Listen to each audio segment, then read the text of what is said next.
The screen flashed red. Multiple signals appeared, fast, closing in. Ethan's heart raced. How close? Lyra closed her eyes. Too close, he grabbed the flight controls. Then hold on, because this time we're not running forever. The engines roared to life. Outside, the nebula crackled with lightning. And far beyond the gas clouds, the warlord's ships began to descend. Lyra touched the collar around her neck, eyes glowing like fire once again.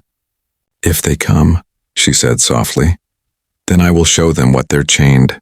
Star can still do. The stars outside burned brighter, as if the universe itself was waiting for her to wake. The stars outside the ship shone like quiet eyes watching from the dark. Ethan's freighter drifted through deep space, engines humming softly under the floor. It was peaceful now, too peaceful. But Ethan knew peace never lasted long in this galaxy. He sat in the pilot's chair, glancing at the radar again. No signals. No pursuit. Still, his chest felt tight, waiting for red lights to appear on the screen. The warlord's ships were fast, and they always hunted what was theirs. Behind him, Lyra sat quietly in the co-pilot seat. The blanket he'd given her was wrapped around her shoulders. The silver light from the stars fell across her face, and her eyes looked almost transparent, like thin blue glass with fire beneath it. "You should rest," Ethan said gently. "I can't," she whispered. "Every time I close my eyes, I see flames." Ethan looked at her. "You mean from before?" She nodded. "The warlord wanted me to burn cities. He said mercy is weakness. I refused, and he chained me for it."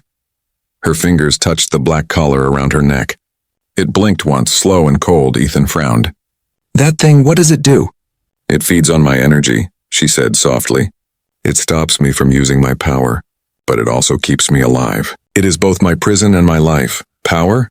Ethan asked. "What kind of power?" She turned her eyes toward the stars. "I was made to control energy, light, heat, even gravity. I was supposed to be a weapon. They called me one of the sons of flesh." Ethan's stomach twisted.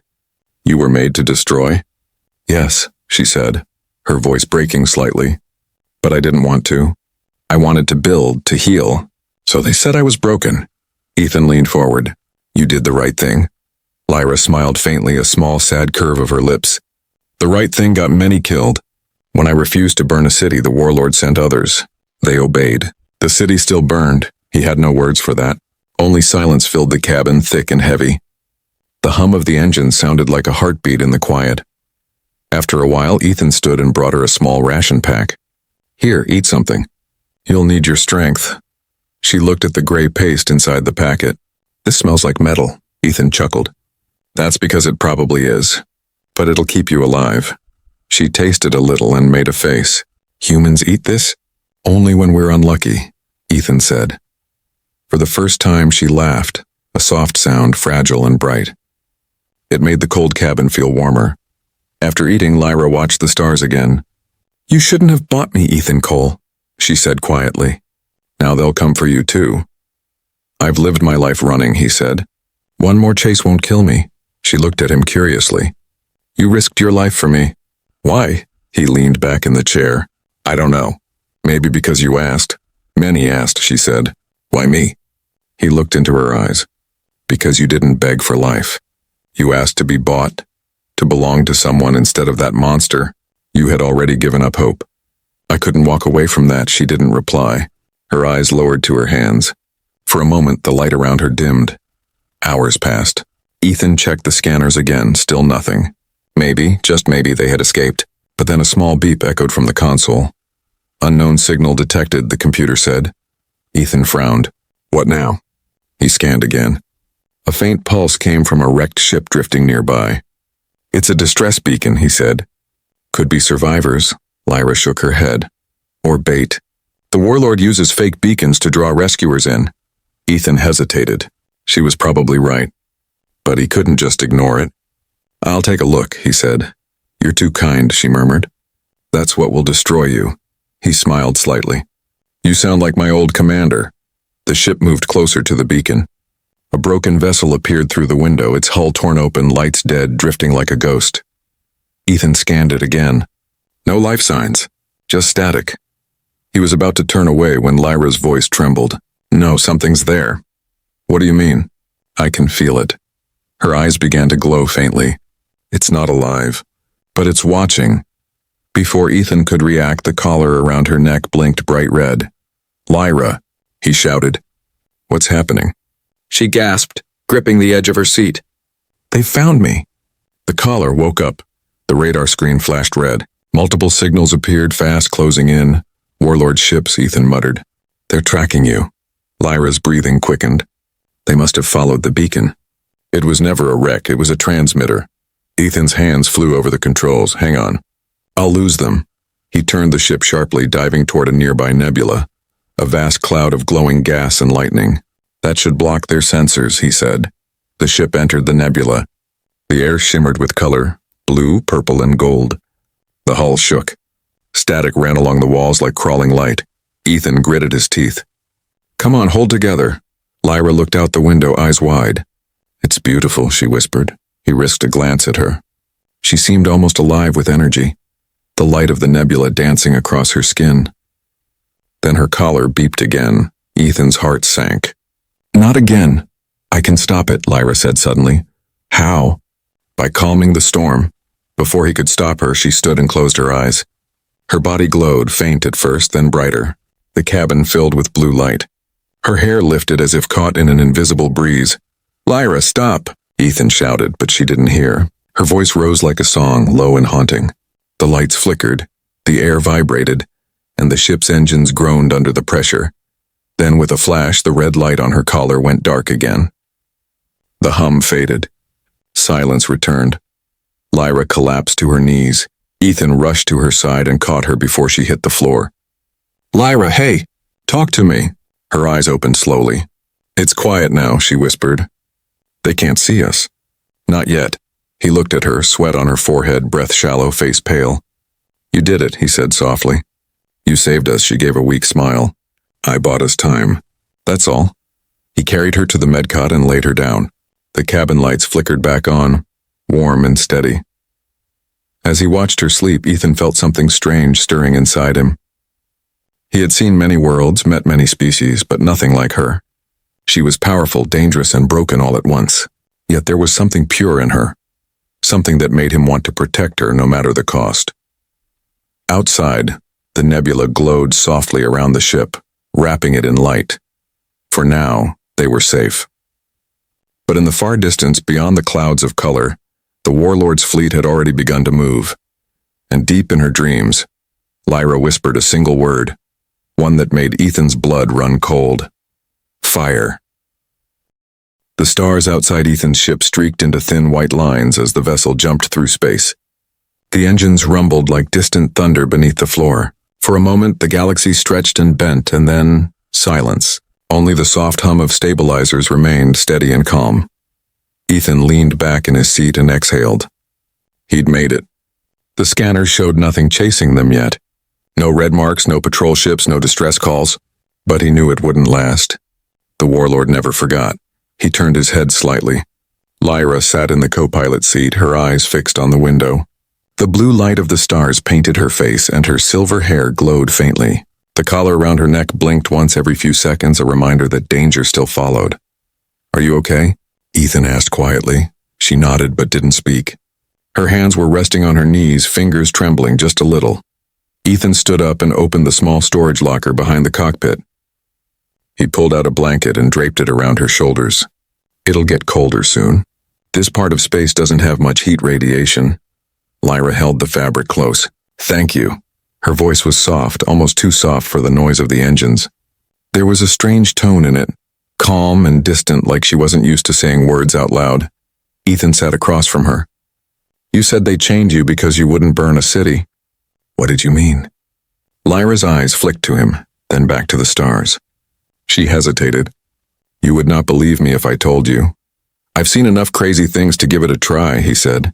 A small, sad smile touched her lips. "I was made, not born. They took many species and mixed their blood.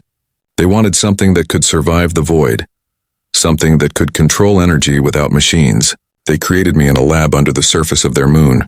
They called us the Sons of Flesh." Ethan frowned. "You mean you can control energy? Like electricity?" "Not only that," she whispered. "Light, heat, gravity, pulse waves. But every time I used it, it hurt someone. The warlord wanted me to destroy cities that refused to obey. I refused. Ethan's jaw tightened. And they made you a slave for that. Lyra's eyes dimmed. They said mercy is weakness. They put this collar on me to remind me what weakness costs. She touched the device lightly. A small spark jumped between her fingers. It stops my power, but it also feeds on it. It keeps me alive and trapped. Ethan rubbed a hand through his hair. There has to be a way to remove it. There is, she said quietly. But if you do, the signal will wake. They will know where I am. The warlord has hunters who can cross half the galaxy in a day. You won't escape them. Ethan leaned forward, elbows on his knees. Maybe I don't have to escape. Maybe I can hide you. She shook her head slowly. You don't understand. The collar remembers everything I see, every place I go. The warlord can look through me if he wants. Ethan froze. He can see through you? Lyra nodded. But not yet. The collar is in sleep mode. It wakes only when I use my power. Or when I feel too much. Feel too much. She looked at him, eyes glowing faintly. Anger, fear, love, any strong emotion feeds the chain. Ethan swallowed. Then we keep you calm. No emotions, no trouble. She smiled again, faint but real this time. You make that sound easy, he smiled back. It never is. Hours passed. The ship drifted through deep space past dust clouds and dead stars. Ethan checked the radar again and again, waiting for the red dots that would mean pursuit. Nothing yet. He finally turned off the alarm and stood. Come on, he said. You should eat something. They moved to the small galley, a narrow corner with a metal table, a heater, and a food dispenser that made everything taste like cardboard. Ethan pulled 2 packs from the dispenser and handed one to Lyra. She poked it carefully. What is this? Protein paste, he said. Doesn't taste great, but it keeps you alive. She tasted a little and wrinkled her nose. It tastes like dust, Ethan chuckled. You get used to it. They ate in silence for a while. The hum of the ship filled the space between them. After a long moment, Lyra said quietly, You risked your life for a stranger. Why? Ethan looked at his hands. I've seen too many people in cages. Too many who couldn't fight back. Maybe I'm tired of watching. You think you can save everyone? No, he said. But I can save someone. Lyra's eyes softened. You don't even know what I am. Maybe not, he said. But I know what they did to you. That's enough. Later, while Lyra rested in the crew cabin, Ethan checked the navigation map again. The screen glowed dimly in the dark. There were only a few options. Asteroid belts to hide in, trade routes crawling with patrols, or the silent void where no one survived for long. He chose the void. As he plotted the course, a soft sound came from behind him. He turned. Lyra stood in the doorway, her hair glowing faintly in the darkness. I can't sleep, she said. Bad memories? She nodded. Every time I close my eyes, I see fire. The city's burning. The people screaming. I didn't start those fires, but I could have stopped them. Ethan stood and walked toward her. You can't blame yourself for what monsters did. But I could have fought, she said, her voice trembling. I could have burned the warlord's ships, destroyed his palace, ended the war. But I was afraid. He reached out, gently placing a hand on her shoulder. Fear doesn't make you weak, Lyra. It makes you human. She blinked at him. I'm not human. Then it makes you alive, he said softly. For a moment, the light from her eyes faded. Alive, she repeated as if testing the word. Suddenly, the console beeped. A proximity alert. Ethan rushed to the controls. What is it? Lyra asked. Scanwave, he said. Somebody's looking for us. Warlord's ships? Could be. Could be pirates too. Either way, not good. He switched off the external lights and dropped the ship into stealth mode. The engines dimmed to a whisper. Outside, the stars looked closer, sharper. Lyra moved closer to the window. They'll find us if they scan again. Not if we hide near the nebula, Ethan said. He turned the ship toward a nearby cloud of gas and dust, glowing faintly pink and blue. This stuff blocks most signals. As they entered the nebula, static filled the sensors. The ship creaked. Lightning-like flashes of energy danced outside the hull. Lyra pressed her hand to the glass. The colors reflected in her eyes. It's beautiful, she whispered. Ethan glanced at her. For the first time since he met her, she looked peaceful. Then the collar blinked red. Lyra, Ethan said sharply. What's happening? Her body tensed. The energy here, it wakes something inside me. The red light on the collar grew brighter faster. Ethan reached for his toolkit. Hold still. I'll shut it down. No, she gasped. If you touch it now, it will explode. Ethan froze. What do we do then? Wait, she said, gripping her chest. I can calm it, I think. The air in the cabin began to shimmer. Static danced across the panels. The lights flickered. Ethan could feel pressure in the air, like the weight of a storm pressing on his skin. Lyra's eyes glowed brighter and brighter until they were pure blue fire. Her hair lifted as if caught in invisible wind. The metal floor beneath her feet started to hum. Lyra! Ethan shouted. She screamed, not in pain but in effort, and the blue light burst out from her in a circle. The entire ship groaned. Then everything went dark. A second later, the power returned. The collar blinked once, then went still again, its red light fading to black. Lyra collapsed. Ethan rushed to catch her before she hit the ground. Her skin felt cold, almost icy. Lyra, talk to me. Her eyes fluttered open weakly. I stopped it. It won't call them. Not yet. Ethan carried her to the medcot and laid her down. You nearly tore the ship apart. I had to, she whispered. If I didn't, the collar would have awakened. He brushed a strand of hair from her face. You said you can control energy. You just proved it, she gave a faint smile. Control? No. Only balance. It's like holding a sun in my hands. If I let it go, everything burns. Ethan sat beside her for a long time. He didn't know what to say. Outside, the nebula shimmered softly, hiding them from the galaxy. Inside, the hum of the engines returned steady once more. When Lyra finally slept, Ethan turned off the lights and stared at the stars beyond the glass. He knew they couldn't hide forever. The warlord's ships would come sooner or later. But there was something else now, something he couldn't explain, a feeling he hadn't known in years. Hope. Hours later, a faint signal appeared on the radar. Ethan frowned. It wasn't an attack signal. It was a call for help. Unidentified distress beacon. Sector 9-3, the computer voice said. He checked the coordinates. It was close, just beyond the nebula. He looked at Lyra, still asleep, her chest rising and falling slowly. He knew what she'd say, don't risk it. But he couldn't ignore a distress call. Ethan sighed. Just a quick look, he muttered and changed the ship's course. The beacon came from a small transport ship drifting in the dark, half broken, hull torn apart. No life signs, no power. He turned on the external lights. The ship's name appeared faintly on the hull. Vera's Hope. Something about that name made him uneasy. He scanned again. Still nothing. Maybe just a wreck, he said. Then a soft voice came from behind him. It's not empty. Ethan turned. Lyra was awake, standing in the doorway, her eyes glowing faintly. You can feel them? He asked. She nodded. They are not alive, but something is inside, something that listens. Ethan's stomach turned cold. Listening to what? To me, she said quietly. The warlord knows where we are now. The twin moons hung low over the alien city like two pale eyes, watching everything without pity.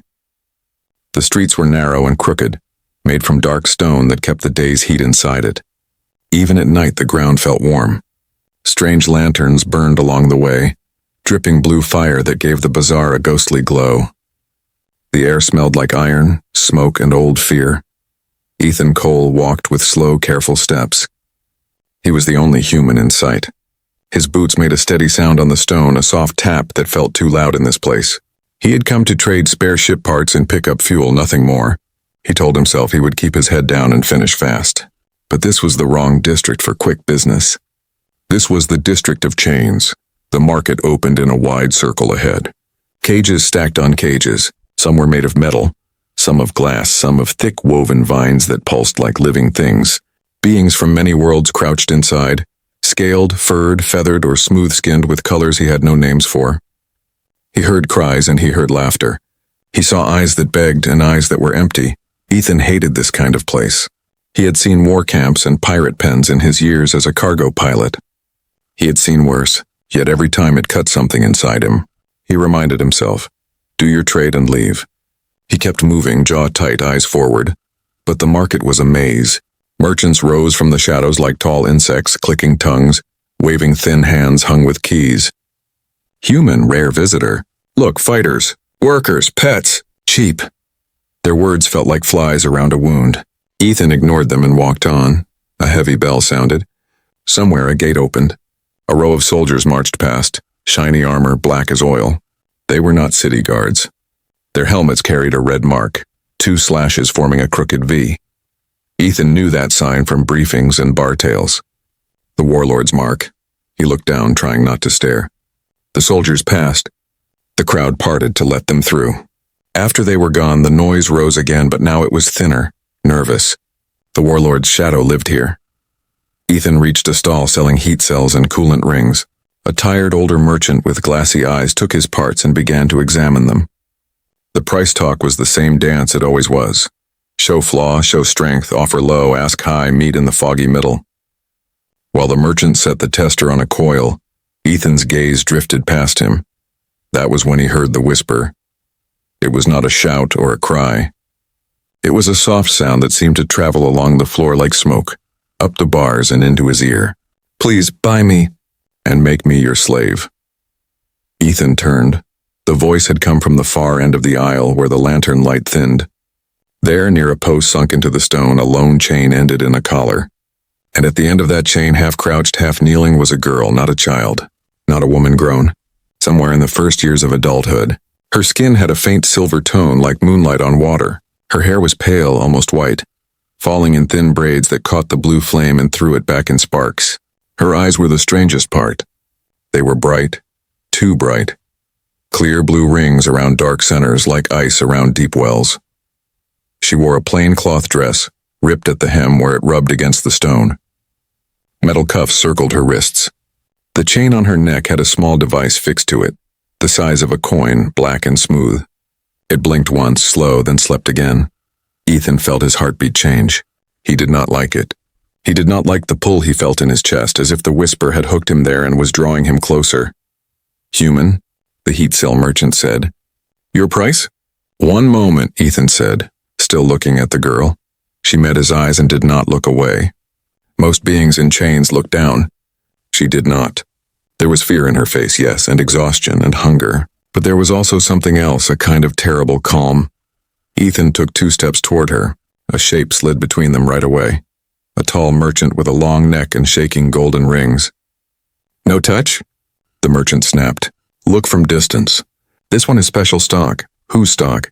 Ethan asked. The merchant's rings clinked. "Do you not see? She is marked. She belongs to the warlord." Ethan's throat felt dry. He pointed to the chain device. "That tag?" "Control device," the merchant said, proud. "No risk. She is quiet. She obeys. She is safe for now, but only for those who pay." Ethan wanted to turn away. He wanted to go back to heat cells and numbers and the lie that this did not concern him. He almost did. Then the whisper came again, so quiet he wondered if he imagined it. "Please, buy me." The merchant did not react. The girl had hardly moved her lips. Her eyes stayed on Ethan's face, and for a second he had the strange thought that she could see beyond his face too. Like she could look into the parts of him he kept closed. He stepped closer. "What's your name?" The merchant flapped a hand. "Names are for citizens. She is asset, lot 7. Good bone strength, clean record, no disease. Educated in basic trade tongue. See, she speaks it well. She is valuable." The girl's voice came again, very small. "Lyra," the merchant hissed through his teeth. "No names." It makes buyers soft. "Human, will you offer or not?" Ethan's jaw worked. He should walk away. The warlord's mark was not a rumor.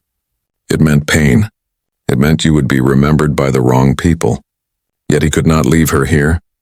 Not with that calm fear in her eyes. Not with the chain blinking like a small black heart. "What did she do?" he asked, "to wear your chain?" The merchant lowered his voice. "She is dangerous." He leaned closer, breath sweet and rotten. "But only if unleashed. With device she is quiet. Without it?"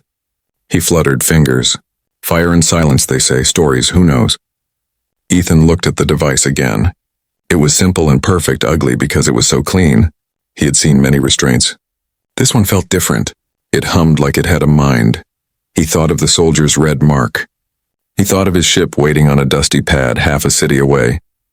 He thought of his years trying to keep his hands clean in a dirty galaxy. Sometimes the only way was not to look. But he was looking now. And the gaze looked back. "How much?" Ethan said. The merchant's rings shook with delight. Ah! Human makes an offer. Good. For warlord asset, not cheap. 200 sunbars plus license fee plus too high, Ethan said. Then you do not buy. Ethan held the merchant's gaze. 100 cash, no license, the merchant cackled. This is not a fruit cart. She is tagged. Records exist.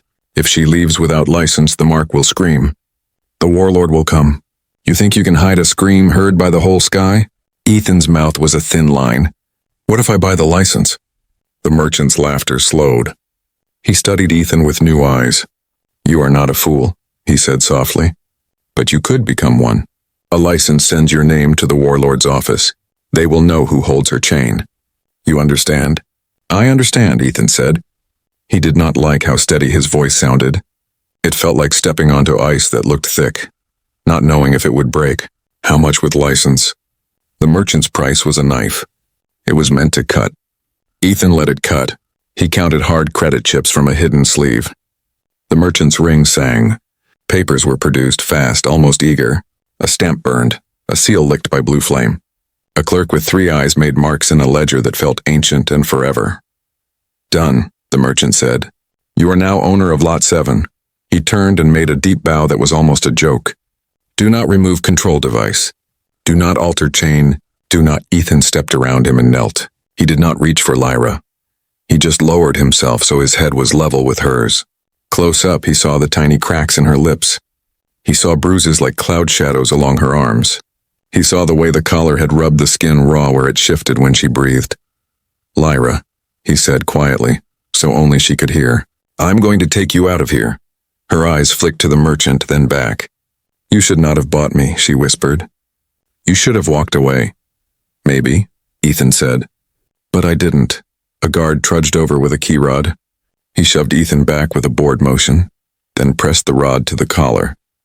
The device blinked twice.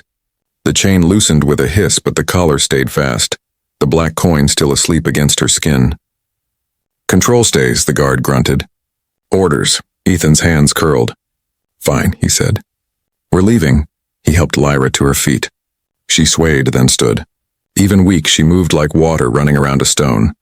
The guard clipped a shorter lead to the collar and thrust it into Ethan's palm. The metal felt warm, almost alive. He wanted to throw it away. He did not. Not here. As they turned, the merchant's voice followed. Human, he called, cheerful and cruel. Remember, she is marked. The warlord watches his marks. Ethan did not answer. He led Lyra through the aisles. The crowd parted and stared. Some eyes looked pitying. Some looked hungry. Most looked afraid. They moved quickly now. Ethan knew the city's threads. Which streets were quiet, which doors opened only one way, which checkpoints stamped with a shrug, and which asked too many questions. He kept to the shadows where the blue lanterns did not reach. Lyra walked at his side without a word, steadying with every step like strength was a tide returning. Can you run if you have to? He asked at last. Yes, she said. Good.